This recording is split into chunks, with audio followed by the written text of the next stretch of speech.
आजादी का मतलब है अधिकार। इस देश में सामाजिक, राजनीतिक, आर्थिक अधिकार। इस देश में स्वतंत्रता कैसी? अपने धार्मिक स्थलों पे जाने की, अपनी इबादत करने की, अपनी तरक्की करने की। इस देश में जब राजतंत्र था तो राजा महाराजा के बच्चे पैदा होते ही उनके माथे पे लिखा होता था कि ये राज करेंगे और बाकी सब लोग गुलाम रहेंगे।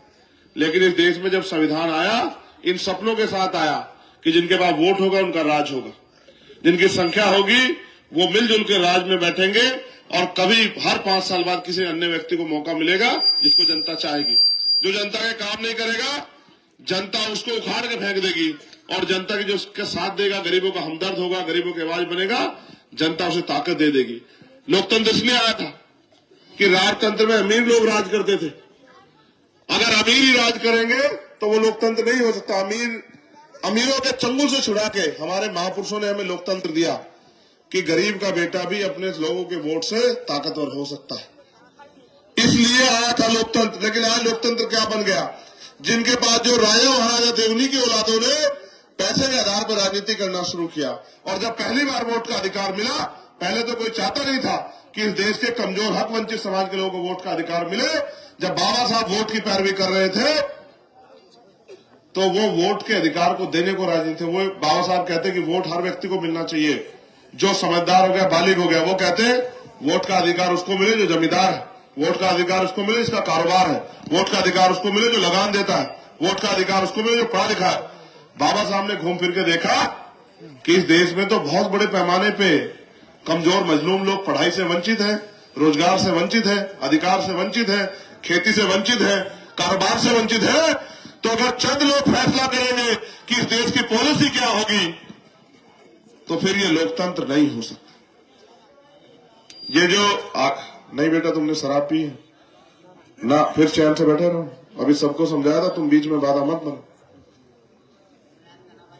सच ये है कि कल आपको ये भी नहीं पता कि कल आपके खिलाफ क्या कानून बनेगा।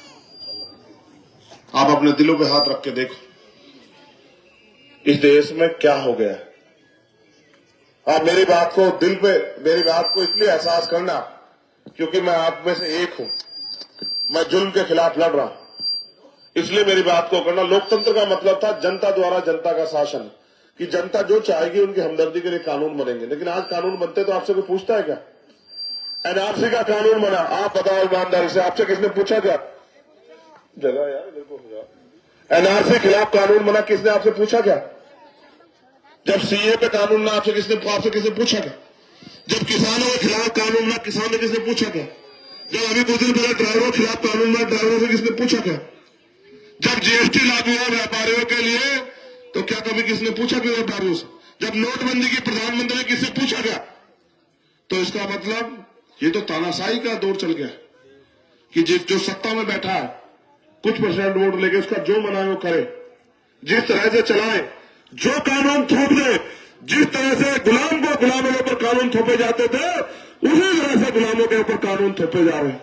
जिस चीज की तरफ उंगली कर दे, सरकार भी उनकी और कोर्ट भी उनका, वही उनकी, जिसकी लाठी उसकी भैंस। और मुझसे क्या कहलवाना चाहते हो कि मुल्क में बचा क्या? जिस चीज की तरफ उंगली कर देते हैं और जिस चीज पर जाकर बैठ जाते हैं, कानून चाहे वो वर्षिप एक्ट हो 1991, कोई पूछने वाला नहीं है, कोई पूछने वाला नहीं। और आपने जिन आवाजों को ताकत दी कि आपकी लड़ाई लड़ेंगे, उनको देखो। कोई सीबीआई से डर गया है, कोई इनकम टैक्स से डर गया है, कोई ईडी से डर गया है, कोई मुकदमे से डर गया है, कोई जेल से डर गया है, और जिसने कुछ करके दिखाया वो जेलों में सड़ रहा है। आप आजम भाई को देख लो, ये आपके सामने। मैं बस आपको ये पूछना चाहता हूं कि जब मुल्क आजाद हुआ तो आपकी जिंदगी में वो आजादी कब आएगी कि आप गरीबी से ऊपर उठ के आप भी सुख शांति का जीवन ले पाओगे।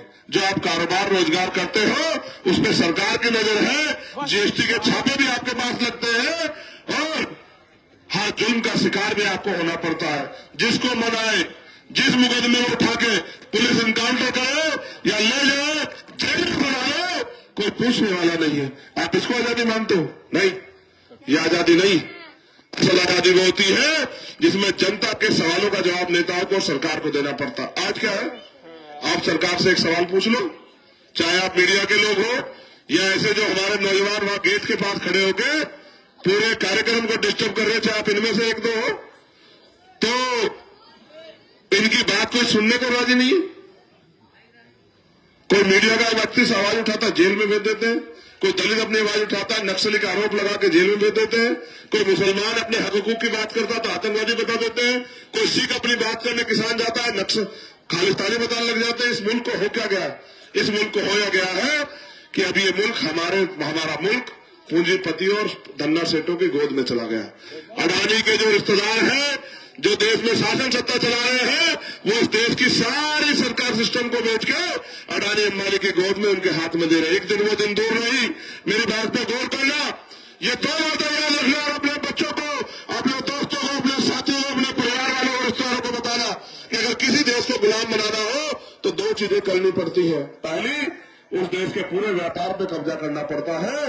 धीरे धीरे सारी सरकारी दुकानें, छोटी दुकानें बंद हो जाएंगी और अडानी अंबानी के बड़े बड़े शोरूम आपकी गलियों में, आपके कस्बों में, आपके मोहल्लों में, आपके जिलों में, आपकी विधानसभा में, आपके नगरों में आपको दिखाई देंगे और दूध से लेकर जहर तक आपको उन मॉलों से खरीदना पड़ेगा। कोई छोटी दुकान नहीं रहेगी। जब छोटी दुकान नहीं रहेगी तो कारोबार खत्म हो जाएंगे। और देख लो आप किस तरह से पूरे सिस्टम को अडानी को बेचा जा रहा है। एयरपोर्ट बेच रहे, पोर्ट बेच रहे, रेल बेच रहे, भेल बेच रहे, और तो और आने वाले समय में सांस लेने का अधिकार भी बेच देगी ये सरकार। दूसरा, उस देश की सेना को अपने कब्जे में ले लो। इस देश में अग्निवीर योजना लाके इस सरकार ने किसानों, कमेरों के बच्चों को, मजदूरों के बच्चे जो आर्मी में चले जाते थे, 4 साल की नौकरी करके उनकी जो हिम्मत थी देश की सेना, देश की रक्षा करने के लिए, राष्ट्र की शक्ति बनने के लिए, वो हिम्मत तोड़ दी। अब सिर्फ अपने विचारधारा के लोगों को सेना में भर्ती किया जा रहा है। वो दिन दूर नहीं जब सेना में अघोषित कब्जा भारतीय जनता पार्टी के लोगों का हो जाएगा। मैं अपनी देश की सेना से बड़ा प्यार करता हूं, उनकी हिम्मत से बड़ा प्यार करता हूं, लेकिन क्या करूं, मजबूरी में मुझे कहना पड़ रहा है, क्योंकि मैं बादशाह के अगले कदम को जानता हूं कि वो क्या करने वाला है। वो दिन दूर नहीं जब सेना उनके हिसाब से काम करेगी, क्योंकि जिनकी सरकार होती है उनकी सेना होती है। तो इस देश में हम जैसे ईस्ट इंडिया कंपनी के गुलाम हुए थे, आने वाले कल में हम अडानी अंबानी के गुलाम हो जाएंगे और हमें रोटी रोजी के लिए भी उनकी फैक्ट्री कंपनी में मेहनत मजदूरी करनी पड़ेगी। हमारे अधिकार, हमारी स्वतंत्रता सब छिन जाएगी। बाबा साहब अम्बेडकर ने हमें वोट का अधिकार इस देश में शासन सत्ता करने के लिए दिया था। जिनको अपमानित किया गया, मुझे रखने पे, घोड़े पे बैठने पे, मटकी छूने पे, जिनको अपमानित किया गया, जिनको कारोबार नहीं करने देंगे, पढ़ने नहीं देगा, अच्छे मकान नहीं बनाने देंगे, उनको भी राज करने की ताकत करने के लिए बाबा साहब ने वोट की ताकत दी। लेकिन आज उस समाज के हालात देखो। आज उस समाज के हालात ये है कि वो राशन पे वोट करने लगा है, वो चंद पैसों पे वोट बेचने लगा है, या फिर वो वोट देता भी है तो ऐसे लोगों को वोट देता है जो उनकी वोट को लेके वोट को ऐसे डकार जाते हैं जैसे ताकतवर व्यक्ति किसी गरीब का हक डकार जाता है। आप महसूस करके देखो कि जिनको 5 साल पहले आपने वोट देती है, आप दिल में अपने हाथ रख के बताओ क्या पूरे 5 साल में एक बार आपने उसको अपनी गली में देखा? क्या पूरे 5 साल में आपने एक बार पार्लियामेंट में देखा उस आदमी को? अगर उसने एक बार नगीना की आवाज उठाई है, क्या नगीना में हर व्यक्ति खुशहाल है? आप मुझे बताओ ईमानदारी से, क्या नगीना में एम्स जैसे हॉस्पिटल की जरूरत है या नहीं? आप बताओ मेरे लोगों, मुझसे मैं आपसे पूछना चाहता हूं, क्या एम्स जैसे हॉस्पिटल की जरूरत नगीना में नहीं है क्या? आज यहां से मुझे अच्छी तरह याद है, नेटौर में मेरे साथी थे सलीम सिद्दीकी, मेरा छोटा भाई। उसको रात को दिल का दौरा पड़ा, उसके परिवार के लोग लेके भागे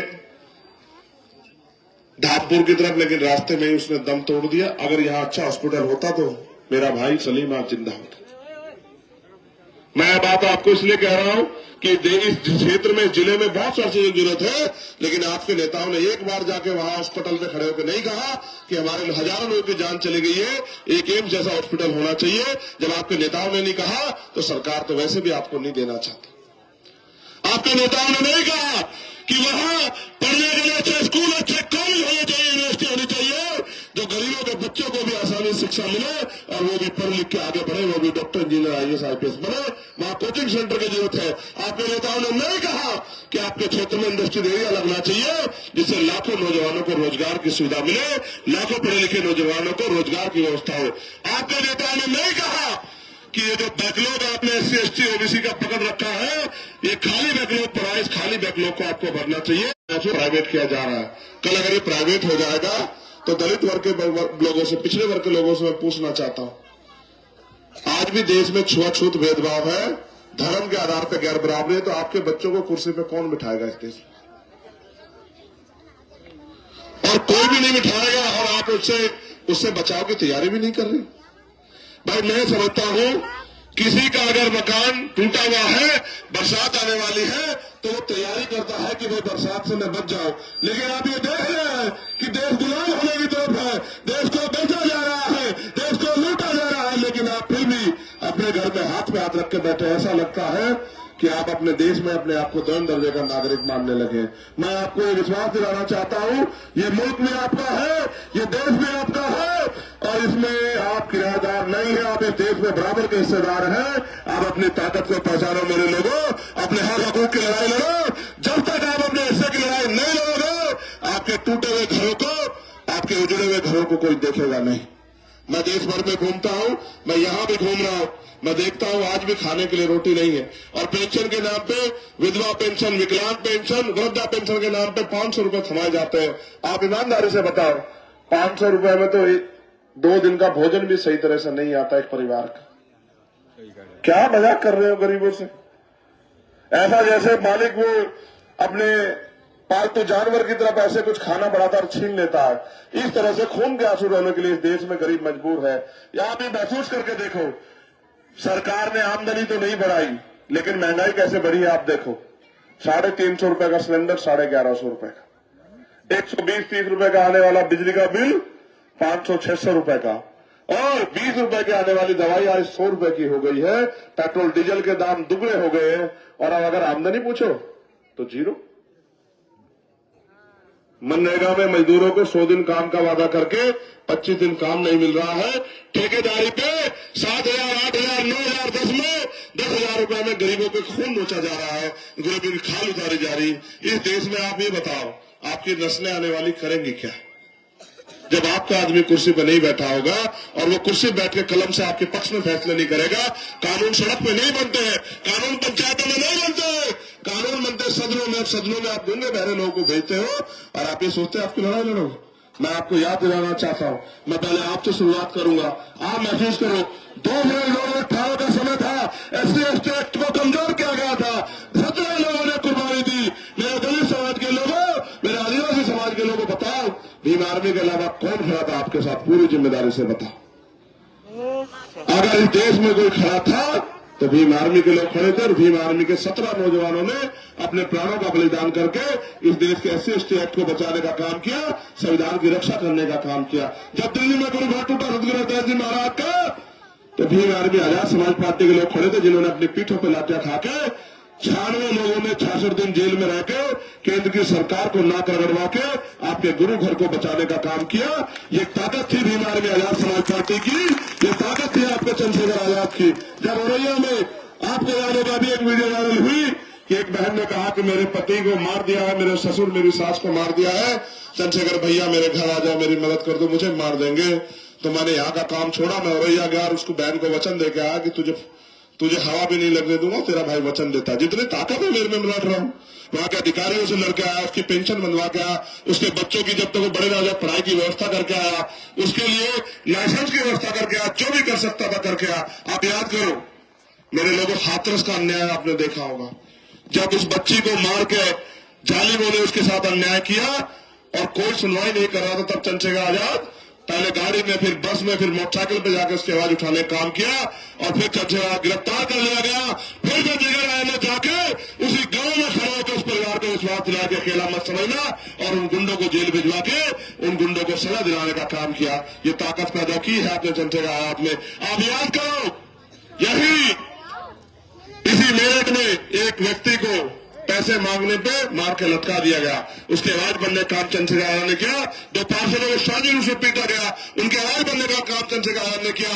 शब्बीरपुर में जब हमारे घर जलाए गए तो 600 दिन के लगभग 16 महीने मैंने 10x6 की कोठरी में जेलें काटी। 10x6 की कोठरी में जेल काटी और कभी उठने की जालिम के सामने घुटने नहीं टेके और निकलते ही इस भाजपा सरकार से फिर से मोर्चा लेकर लड़ने का काम किया। आप याद करो, कोई ऐसा जगह नहीं है यहां बिजनौर में भी, अगर आपको याद होगा, खिलाड़ी थी हमारी बहन, वही रेलवे स्टेशन के पास उसकी लाश बरामद हुई, अगर आपको याद हो, बबली। उसकी लड़ाई लड़ने के लिए मैं सारे काम छोड़ के यहां आया। जहां मेरी जरूरत पड़ी मैंने 24 घंटे 7 दिन आपकी लड़ाई लड़ी, कभी आपको पीठ नहीं दिखाई। कोई मामला, चाहे देहरादून में नैनसोप का मामला हो, जब 7 साल की 5 साल की आपकी बच्ची को अपमानित किया गया, मैं सीधा ठोक करके वहीं गया और सरकार से कह के आया कि अगर न्याय नहीं मिलेगा तो सरकार की स्टेट बजा दूंगा। मैं आपसे भी पूछना चाहता हूं, एनआरसी के आंदोलन में कौन खड़ा था जवान मस्जिद पे आपकी लड़ाई लड़ने के लिए, जिसने आपको वचन दिया कि अपने आप को अकेला मत समझना, वो चंद्रशेखर आजाद था, कोई और था? आप अपने दिल से बताओ। जब मौलाना साहब साहब को, जब निजामुद्दीन मरकज को, जब तबलीगी जमात को इस देश में बेइज्जत आरोपित करने का काम किया तो चंद्रशेखर आपके साथ सीना थान के खड़ा था, नहीं खड़ा था? जब मौलाना करीम सिद्दीकी को जेल भेजा, उनकी लड़ाई लड़ने के लिए मौलाना करीम सिद्दीकी के घर कौन गया? आप अपने दिल से पूछो। जब तबरेज को वहां कासगंज में मार के लटका दिया गया, उसकी आवाज बनने के लिए कौन गया? जब रफी जुनैद को राजस्थान में मार दिया गया और हरियाणा इलाके में दोनों बच्चों को जिंदा जला दिया गया, तो इस पूरी सरकार के खिलाफ कौन लड़ा? और यही जब नैतौर में गोली चला के सलमान को मार दिया गया, इनकी आवाज बनने का काम किसने किया? और जब दुनिया में भी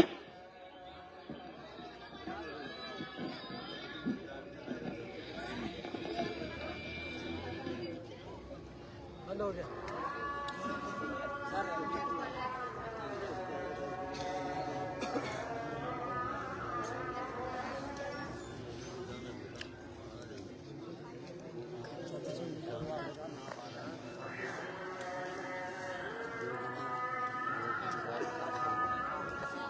जान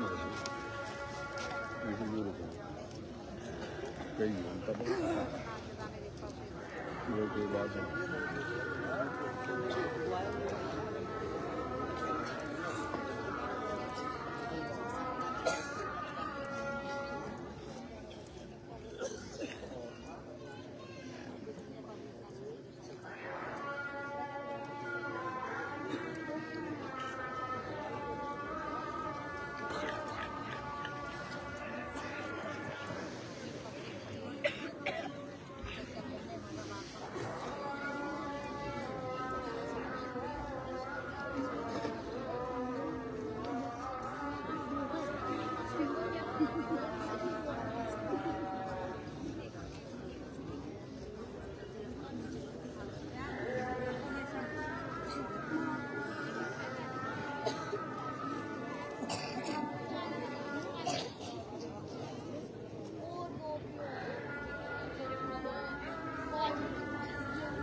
सतनाम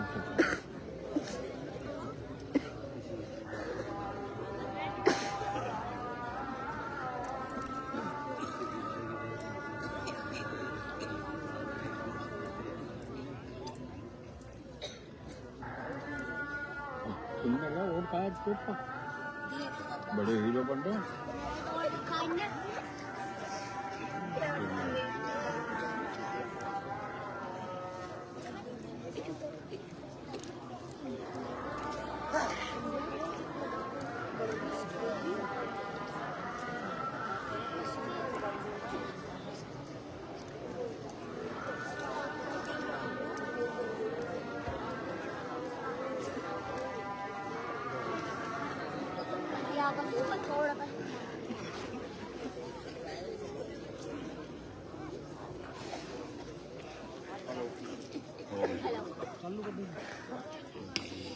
हेलो।